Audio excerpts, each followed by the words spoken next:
बंधुगण आजिर विषयवस्तु हेउची भक्ति किपरि कर्म ठारू श्रेष्ठ। कर्म न करिले मनीष चलिबो किपरि, खाइबो कौन, पिंधिबो कौन, संसार रे बंचिबो किपरि। सेतिपाई अनेकंक पाखरु आमे सुनिछे कर्म ही भगवान। कर्म को छाड़ी खाली भक्ति किपरि श्रेष्ठ हेबो ताहा आजिर एई विषय रे आलोचना रखिछे। भक्ति आउ कर्म हेउची गोटिए भगवान को प्रेम करिबा, आउ गोटिए हेउची कर्म को प्रेम करिबा।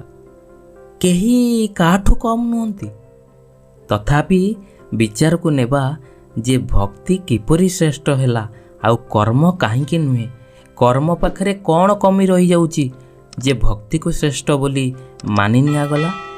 आसंतु प्रथमे मोर श्री श्री ठाकुर को श्रद्धान्वित प्रणाम जनाई आरंभ करिबा आजिर सुंदर विषय वस्तुटी।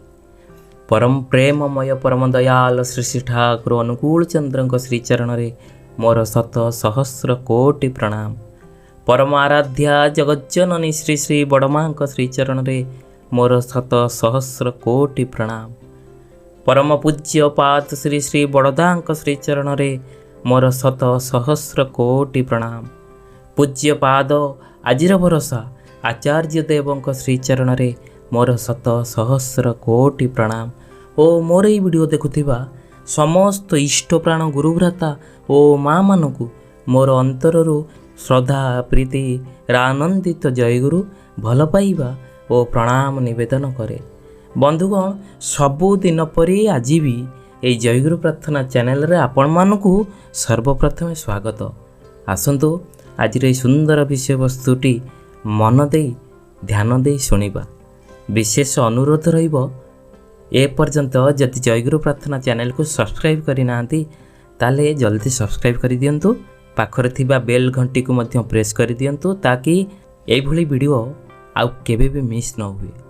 तेबे आसंतु आज सुंदर विषय वस्तुटी आरंभ करिबा। कर्म बिना जीवन नाही। कर्म अच्छी माने कर्म करिबा निहाती आवश्यक, नहले आमे बंचिबा किपरि। निजर जीविका अच्छी, गृहस्थ दायित्व अच्छी, शारीरिक मानसिक दिगरु सुस्थ रहिबा भी जरूरी। कर्म बिना एसबु किपरि संभव हेबो। थरे चिंता कले भक्ति हेउची जीवनर उद्देश्य को पूर्ण करिबा पाई। भक्ति द्वारा भगवान को जय करा जाए, जहाँ को आशीर्वाद बिना जीवन आउ जीविका मध्य असंभव होई पड़िबो। भक्ति बिना जीवनटा सारा अंधकार। जीवन थाई जदि ताकू सठिक मार्गदर्शन न मिले ताहले तार फल केवल दुख ओ पीड़ा नैराश्य जीवन को बरण करिबा छड़ा आउ किछि नुहे। अर्थात कर्म ओ भक्ति दुईटी रास्ता, दुईटी लक्ष्य। कर्म हेउची नित्य जीवनीय कार्य को पूर्ण करिबा, जीवनर चाहिदा को प्रति क्षण रे नजर देबा। जीवनर प्रतिटी क्षण आमे कर्म करिबा, ताहा केवल शरीर को बंचाई रखिबा पाई। भक्ति हेउची मनर बल, जहा कर्म को परिपूर्ण करिबा दिगरे सदा अनुप्रेरित करे। भक्ति जेउठी विश्वास भी सेइठी। खाली कर्म कले विश्वास आसे ता नुहे। विश्वासर जाग्रतर मूल केन्द्र हेउची भक्ति। मोर विश्वास नाही एई भावर अनुसरण रे मनीष हीन विश्वास होई पड़े। विश्वास नथिले कर्म हेबो किपरि। कर्म विश्वास को अनुसरण करे, अर्थात विश्वास जेपरि कर्म मध्य सेहीपरि हुए। आमे जीवन सारा कर्म करि चलीचे, जदि विश्वास नाही फल पाई से फल आमको मिलिबा असंभव होई पड़िबो। आम मनरे यही दृढ़ विश्वास नहीं आमे पूजा अर्चना करूँ, कौनसी कर्म करूँ, कौनसी व्यापार करूँ, कौनसी चाकरी वृत्ति करूँ, जेकोसी कर्म उपाय रे करूँ, से सबुर शेष रे अछि फलर आशा। जदि से फलर आशा पाई आम मन भितर टिकिए भी जदि विश्वास न थाए ताहले कर्म करिबा आम पाखरे व्यर्थ साधित हेबनी। भक्ति ही विश्वासर प्रतिष्ठा। गभीर विश्वास रे तुमे जेकोसी कर्म रे सबु किछि पाइपार। श्री श्री ठाकुर अनुकूल चंद्र आहुरी अनेक किछि कहिसंती। कहिले ଯାହାର ପକ୍କା ବିଶ୍ୱାସ ନାହିଁ ତାହାର ଅନୁଭୂତି ବି ନାହିଁ, ସେ ପୁଣି ପଣ୍ଡିତ କିପରି? ଯାହାର ଅନୁଭୂତି ଯେତିକି ତାର ଦର୍ଶନ ଜ୍ଞାନ ବି ସେତିକି। ଆଉ ଜ୍ଞାନରେ ହିଁ ବିଶ୍ୱାସର ଦୃଢ଼ତା। ତୁମେ ବିଶ୍ୱାସର ସିଂହାସନରେ ଭକ୍ତିକୁ ବସାଅ, ହୃଦୟରେ ଧର୍ମରାଜ୍ୟ ସଂସ୍ଥାପିତ ହେଉ। ସତରେ ନିରବଚ୍ଛିନ୍ନ ସଂଲଗ୍ନ ରହିବାର ଚେଷ୍ଟାକୁ ହିଁ ଭକ୍ତି କହନ୍ତି। ଆଉ ଭକ୍ତି ହିଁ ପ୍ରକୃତ ଜ୍ଞାନୀ। ଭକ୍ତି ବିହୀନ ଜ୍ଞାନ ବାଚକ ଜ୍ଞାନ ମାତ୍ର। ତୁମେ ଯେପରି ବି ହେଉ କର୍ମ କର, ତାର ଫଳ ଯଦି ସଠିକ୍ ନ ମିଳେ, ଅର୍ଥାତ୍ କର୍ମର ମୂଳ ହେଉଛି ଫଳ ଲାଗି ତ କାର୍ଯ୍ୟ କରିବା। ଯେତେବେଳେ ଏହି କର୍ମ ମଧ୍ୟରେ କିଛି ଅହଙ୍କାର ଆସିଯାଏ, କିଛି ଆସକ୍ତି ଆସିଯାଏ, ତେବେ ସେହି କର୍ମ ମୋହମାୟା ବନ୍ଧନରେ ପଡ଼ିଯାଏ। ସେଠି କର୍ମର ଫଳ ଉପରୁ ନଜର ହଟିଯାଏ। କେଉଁ କର୍ମ କଲେ କେଉଁ ଫଳ ମିଳେ ତା ଜାଣି ମଧ୍ୟ ସେହି କର୍ମରେ ଲିପ୍ତ ରୁହେ। କାରଣ କର୍ମ ବିନା ଜୀବନ ନାହିଁ। ତଥାପି କେତେକ କର୍ମ ଆମକୁ ମୋହ ମାୟା ଓ ଅହଙ୍କାରରେ ବାନ୍ଧି ନିଏ। ଆଉ ଏହି ବନ୍ଧନରୁ ମୁକ୍ତ ହେବାର ଉପାୟ ବି ଅଛି। ପରମଦୟାଲ ଶ୍ରୀ ଠାକୁର କୁହନ୍ତି, ଭକ୍ତି ହେଉଛି ସେ ସମସ୍ତ ବନ୍ଧନରୁ ମୁକ୍ତ କରିଦେବାର ଉପାୟ। ଶ୍ରୀମଦ୍ ଭାଗବତ ଗୀତାରେ ମଧ୍ୟ ଭଗବାନ ଶ୍ରୀକୃଷ୍ଣ କହିଛନ୍ତି, ସର୍ବଧର୍ମାନ୍ ପରିତ୍ୟଜ୍ୟ ମାମେକଂ ଶରଣଂ ବ୍ରଜ, ଅର୍ଥାତ୍ ମୋର ଶରଣାପନ୍ନ ହୁଅ। ତାର ସମସ୍ତ କର୍ମ ଜୀବନ ପାଇଁ ଆଉ ଭାବିବାକୁ ହେବ ନାହିଁ। ସମସ୍ତ ଜୀବନର ଭାର ମୁଁ ହିଁ ନେଇଥାଏ। ଗୀତାରେ ଅଛି, ଯଜ୍ଞାର୍ଥାତ୍ କର୍ମଣ କ୍ଷେନେତ୍ର, ଅର୍ଥାତ୍ ଈଶ୍ୱରଙ୍କ ପ୍ରୀତି ପାଇଁ କର୍ମ କରିଯିବା ଦରକାର। ସେହି କର୍ମ ହିଁ ମନୁଷ୍ୟକୁ ମୁକ୍ତି ଦେବ। ଅନ୍ୟ କଥାରେ କୁହାଯାଏ, ଫଳ ଆଶା ରହିତ ହୋଇ କର୍ମ କର, ଅର୍ଥାତ୍ ନିଷ୍କାମ ହୁଅ। କାରଣ ସକାମ କର୍ମ ମଣିଷକୁ ସଂସାରର ବନ୍ଧନରେ ଛନ୍ଦି ଦିଏ। ସକାମ କର୍ମର ଫଳ ମଣିଷକୁ ଜନ୍ମ ଜନ୍ମ ଧରି ପିଛା କରେ। ଭକ୍ତିଯୁକ୍ତ କର୍ମ କଲେ କର୍ମ ଫଳରୁ ରକ୍ଷା ମିଳେ। ଭକ୍ତି ହେଉଛି ଶୁଦ୍ଧ ଚିତ୍ତରୁ ଭଗବାନଙ୍କ ପ୍ରତି ଭଲ ପାଇବା। ଏପରି ଭଲ ପାଇବା ରଖି କର୍ମ କରିଲେ ମୋହ ମାୟା ବନ୍ଧନ ରହିନଥାଏ। ସେହି କର୍ମ ହିଁ ଭଗବାନ ହୋଇଯାଆନ୍ତି। ଆଉ ତାହା ହିଁ ଶ୍ରେଷ୍ଠ ଧର୍ମରେ ପରିଣତ ହୋଇଯାଏ। ଜଣେ ଶିଷ୍ୟ ଜଣେ ଗୁରୁଙ୍କୁ ପଚାରିଲେ, ଗୁରୁଦେବ, କର୍ମ ଶ୍ରେଷ୍ଠ କି ଭକ୍ତି? ଗୁରୁ ମୃଦୁ ହସରେ ଉତ୍ତର ଦେଲେ, ଏଇ ଗ୍ଲାସରେ ଫୁଲ ଜଳ ନିଅ, ଆଉ ତାକୁ ନେଇ ଏଇ ଆଶ୍ରମର ଚାରିପାଖେ ବୁଲି ଆସ। କିନ୍ତୁ ମନେ ରଖିବ, ଜଳ ଯେପରି ଟିକିଏ ବି ତଳେ ନ ପଡ଼େ। ତାପରେ ଶିଷ୍ୟ ଜଣକ ଏହି କାର୍ଯ୍ୟରେ ଲାଗିଗଲେ। ଥରେ ବୁଲିଲେ ହେଲା ନାହିଁ, ଦ୍ୱିତୀୟ ଥର ବୁଲିଲେ ହେଲା ନାହିଁ, ତୃତୀୟ ଥର ବେଳକୁ ସେ ସିଦ୍ଧାନ୍ତ କଲେ ଯେ ଗ୍ଲାସର ଜଳ ଯଦି ସ୍ଥିର ରଖାଯାଏ ତାହେଲେ ସେଥିରୁ ବୁନ୍ଦାଏ ବି ଜଳ ତଳେ ପଡ଼ିବ ନାହିଁ। ଶେଷ ଥରକ ସେ ଗ୍ଲାସରେ ହିଁ ମନ ଲଗାଇ ରଖିଲେ। ଗୋଟିଏ ଜାଗାରେ ମନକୁ ଲଗାଇ ସେ ଚାରିପଟେ ବୁଲି ଆସିଲେ, ଆଉ ଜଳ ପଡ଼ିଲା ନାହିଁ। ତାପରେ ଗୁରୁ କହିଲେ, ଦେଖିଲ ଜଳ କେଉଁଠି ବି ଟୋପେ ପଡ଼ିଲା ନାହିଁ ତ? ଶିଷ୍ୟ କହିଲେ, ନା ଗୁରୁବର, ଦେଖ ତୁମେ ଏ ଯେଉଁ କର୍ମ କଲ ସେଠି ବାହାରର ଶବ୍ଦ କିଛି ତୁମ କାନକୁ ଶୁଣାଯାଇ ନାହିଁ। କାରଣ ତୁମର ମନଟା ଗୋଟିଏ ସ୍ଥାନରେ ଲାଗି ରହିଥିଲା ଯେ ଜଳ ଟୋପାଏ ଯେପରି ତଳେ ନ ପଡ଼ୁ। ଏ ହେଉଛି ମୋର ଗୁରୁଙ୍କର ଆଦେଶ। ଏ ହେଉଛି ମୋର ଭକ୍ତି ଭିତରେ କର୍ମ କରିବାର ପଥ। ଠିକ୍ ସେହିପରି ଯେକୌଣସି କର୍ମ ତୁମେ କର, ଯଦି ଭଗବାନଙ୍କ ଶ୍ରୀଚରଣରେ ତୁମ ମନ ଲାଗିଥାଏ, ସେ କର୍ମ କେବେ ବି ବିଚ୍ୟୁତ ହୋଇ ଅସତ୍ ପଥରେ ଯାଏ ନାହିଁ। ଯେଉଁ କର୍ମ ବି ତୁମେ କର, ଯଦି ଭକ୍ତି ତା ପାଖରେ ସଂଶ୍ଳିଷ୍ଟ ଥାଏ, ସେ କର୍ମ ନିଶ୍ଚୟ ଜୀବନକୁ ସାର୍ଥକ କରି ତୋଳେ, ଏଥିରେ ସନ୍ଦେହ ନାହିଁ। କର୍ମ ଆମକୁ ବାହ୍ୟ ସମ୍ପର୍କରେ ଯୋଡ଼େ, ହେଲେ ଭକ୍ତି ଆମକୁ ଭଗବାନଙ୍କ ସହ ସମ୍ପର୍କ ଯୋଡ଼େ। କର୍ମରେ କିଛି ନା କିଛି ଫଳର ଆଶା ରହିଯାଏ, ହେଲେ ଭକ୍ତିରେ ଆତ୍ମସମର୍ପଣର ଭାବ ଜାଗ୍ରତ କରାଇ ଦିଏ। କର୍ମ ଜୀବନଟା ବନ୍ଧନରେ ହଜିଯାଏ, କିନ୍ତୁ ଭକ୍ତି ସେଇ ମାୟା ବନ୍ଧନରୁ ମଣିଷକୁ ମୁକ୍ତି ଦିଏ। କର୍ମ ମଣିଷକୁ ଅହଙ୍କାରୀ କରିଦିଏ, କିନ୍ତୁ ଭକ୍ତି ଅନ୍ତର ଆତ୍ମାକୁ ଶୁଦ୍ଧ ପରିଷ୍କାର କରିଦିଏ।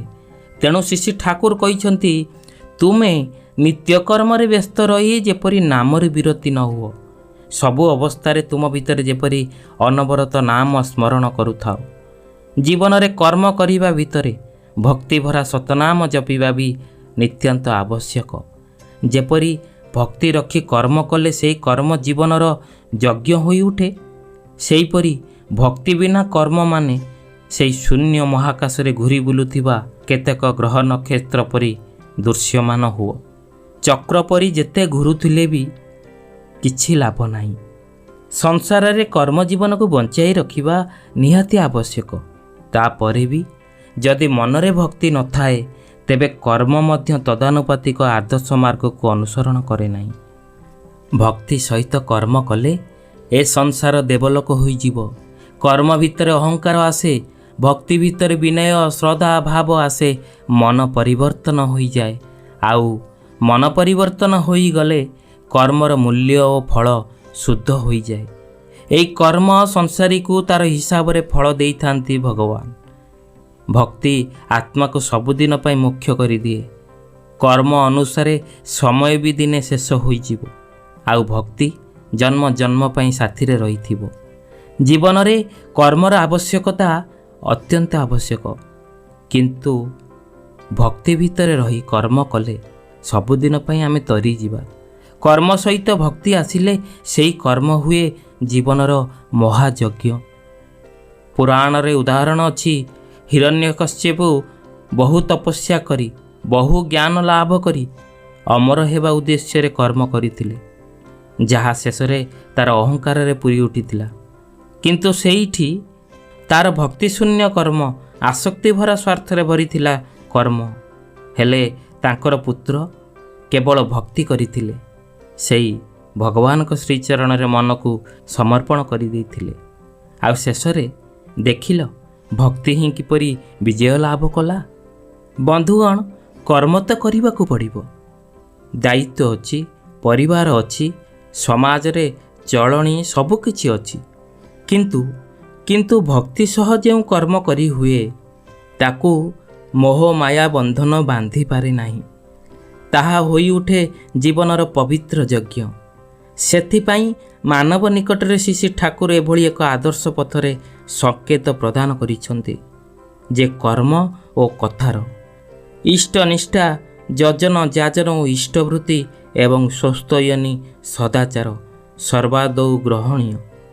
ମଣିଷର ଦୁଃଖ କଷ୍ଟ ଅଶାନ୍ତିର ମୂଳରେ ଅଛି ତାର ପ୍ରବୃତ୍ତି ପରାମୃଷ୍ଟଟା କର୍ମ।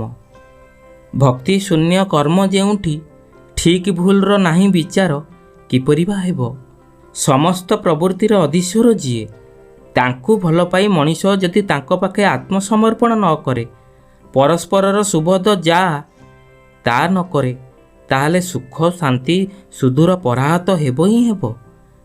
ଯେଉଁ କର୍ମ କରି ମଣିଷ ଆଜି ପ୍ରବୃତ୍ତି ଫାଶେ ବାନ୍ଧି ହୋଇଯାଇଛି, ସେଥିରେ କି ମଣିଷ ମୁକ୍ତି ପାଇପାରେ? ଭକ୍ତି ହେଉଛି ସେବା, ସେ ବି ପରମ ପିତାଙ୍କର ସେବା। ଏପରି ସେବା କରି ମଣିଷ ସବୁ ଜନ୍ମ ପାଇଁ ମୁକ୍ତି ପାଇପାରେ, ତାହେଲେ ତ ସେ ହିଁ ଶ୍ରେଷ୍ଠ ହୁଏ। ଭକ୍ତି ହିଁ ସର୍ବଶ୍ରେଷ୍ଠ। ଭକ୍ତି ବିନା କୌଣସି ସାଧନରେ ସିଦ୍ଧିଲାଭ ସମ୍ଭବ ହୁଏନି କି କର୍ମ ଜୀବନ ସାର୍ଥକ ହୁଏନି। ସାର୍ଥକ ଜୀବନର ନିଚ୍ଛକ ଉପାଦାନ ଗୁଡ଼ିକ ହେଲା ଏକ ଭକ୍ତି। ଏହାରି ଭିତର ଦେଇ ବିଶ୍ୱାସ ଆସେ। ଆଉ ଯଥାର୍ଥରେ କୁହାଯାଇଛି, ବିଶ୍ୱାସେ ମିଳଇ ହରି। ଜୀବନର ଉଦ୍ଦେଶ୍ୟ ହେଲା ସବୁ କିଛି ସହି ବହି ଇଷ୍ଟଙ୍କୁ ଭଲ ପାଇବା। ଇଷ୍ଟ ମାନେ ହିଁ ହେଲା ମଙ୍ଗଳ। ମୋର ସମସ୍ତ କର୍ମ ଦେଇ ଚରିତ୍ରରେ, ଆଚରଣରେ, କଥାରେ, ବ୍ୟବହାରରେ ସେଇ ମଙ୍ଗଳ ଫୁଟି ଆସୁ, ତାଙ୍କ ନିକଟରେ ଏତିକି ପ୍ରାର୍ଥନା କରେ। ଠାକୁର, ମୁଁ କିଛି ଆଉ କିଛି ହିଁ ଚାହେଁ ନା, ତୁମେ ହିଁ ମୋର ସବୁ କିଛି। ତୁମକୁ ନେଇ ହିଁ ଯେପରି ମୁଁ କର୍ମ ଜୀବନରେ ଚାଲିପାରେ, ଏପରି ଶ୍ରଦ୍ଧା, ଏପରି ବିଶ୍ୱାସ ଓ ଭକ୍ତିଭାବ ଅନ୍ତରରେ ସୃଷ୍ଟି କରିବା ଦରକାର। ତାଙ୍କୁ ମୁଖ୍ୟ କରି ଚାଲିଲେ ସବୁ ହିଁ ପୂରଣ ହୁଏ। ଏହିପରି ଭାବେ ଚଳିବା ହିଁ ଧର୍ମ, କର୍ମ, ସାଧନା, ଯୋଗ, ଜ୍ଞାନ, ଭକ୍ତି, ଯାହା କିଛି କୁହ ସବୁ ହିଁ। ତେଣୁ ଏକନିଷ୍ଠ ଗୁରୁ ଭକ୍ତି ଦ୍ୱାରା କର୍ମ ସନ୍ନ୍ୟାସ ହୁଏ। କର୍ମ ସନ୍ନ୍ୟାସ ମାନେ କର୍ମ ତ୍ୟାଗ କଥା ନୁହେଁ ବନ୍ଧୁଗଣ। ବରଂ କର୍ମକୁ ସତ୍ ଆଦର୍ଶରେ ନ୍ୟସ୍ତ କରି ଚାଲିବା, ମନକୁ ନିୟତ ଇଷ୍ଟ ବା ଆଦର୍ଶଙ୍କଠାରେ ଯୁକ୍ତ କରି ଚାଲିବା। ଏପରି ଚାଲିଲେ ଆମର କର୍ମଜୀବନରେ ଅଗ୍ରଗତି ହୁଏ। ତେଣୁ ଭକ୍ତି ହିଁ ହେଉଛି କର୍ମଜୀବନର ମହାମୂଲ୍ୟ ସମ୍ପଦ। ଭକ୍ତି ଭିତରେ ଅଛି ଭଜନ, ଆଉ ଭଜନ ମାନେ ଭଗବାନଙ୍କୁ ସ୍ମରଣ କରିବା, ତାଙ୍କୁ ଜାଣିବା, ତାଙ୍କୁ ବୁଝିବା, ତାଙ୍କୁ ଅନୁସରଣ କରିବା। ଶ୍ରୀ ଠାକୁର ସତ୍ୟାନୁସରଣରେ କହିଛନ୍ତି, ଭଗବାନଙ୍କୁ ଜାଣିବା ମାନେ ହିଁ ସମସ୍ତଟାକୁ ବୁଝିବା ବା ଜାଣିବା। କହିବାକୁ ଗଲେ ଭଗବାନଙ୍କୁ ଜାଣିଲେ ଅତୀନ୍ଦ୍ରିୟ ସୁଖର ତତ୍ତ୍ୱକୁ ଜାଣିବା ହୁଏ, ଯାହା ସାରା ଜୀବନ ପାଇଁ ଚିରସ୍ଥାୟୀ। ତାକୁ ପ୍ରାପ୍ତ କଲେ ଆଉ ଅଧିକ କିଛି ଲାଭ କରିବାର ଅଛି, ଏ ଭାବ ଆଉ ଆମ ହୃଦୟରେ ରହେ ନାହିଁ। ତେଣୁ ଜୀବନରେ ଜଣେ ଶ୍ରେୟ ସର୍ବପରିପୂରଣକାରୀ ଗୁରୁ ପୁରୁଷୋତ୍ତମ ହିଁ ଶ୍ରେୟ ପୁରୁଷ। ତାଙ୍କୁ ହିଁ ଅନୁସରଣ କରିବା ଦରକାର, ତାଙ୍କର ଆଶ୍ରୟ ନେବା ହିଁ ଦରକାର। ସେ ହିଁ ସକଳ ଯୋଗର ଭିତ୍ତିଭୂମି। ତାଙ୍କ ପ୍ରତି ଅଚ୍ୟୁତ ନିଷ୍ଠା ହେଉଛି ପ୍ରକୃତ ଭକ୍ତି ଯୋଗର ଭୂମି। ତେବେ ବନ୍ଧୁଗଣ, ଆଜିର ଏହି ବିଷୟଟି ଆପଣମାନଙ୍କୁ ଭଲ ଲାଗିଛି ତାହେଲେ ନିଶ୍ଚୟ ପରିବାରରେ ସମସ୍ତଙ୍କୁ ସେୟାର କରନ୍ତୁ। ଆଉ ଏପର୍ଯ୍ୟନ୍ତ ଯଦି ସବସ୍କ୍ରାଇବ୍ କରିନାହାନ୍ତି ତାହେଲେ ଜଲ୍ଦି ଆମର ଏହି ଚ୍ୟାନେଲକୁ ସବସ୍କ୍ରାଇବ୍ କରିଦିଅନ୍ତୁ। ପାଖରେ ଥିବା ବେଲ୍ ଘଣ୍ଟିକୁ ପ୍ରେସ୍ କରିଦିଅନ୍ତୁ, ଯେପରି ଆଜିଠାରୁ ଆଉ କୌଣସି ବିଷୟ ମିସ୍ ନ ହୁଏ। ଆଜିର ଭିଡ଼ିଓରେ ଏତିକି। ପୁଣି ଆଉ ଏକ ନୂତନ ବିଷୟ। ସେ ପର୍ଯ୍ୟନ୍ତ ଜୟ ଗୁରୁ।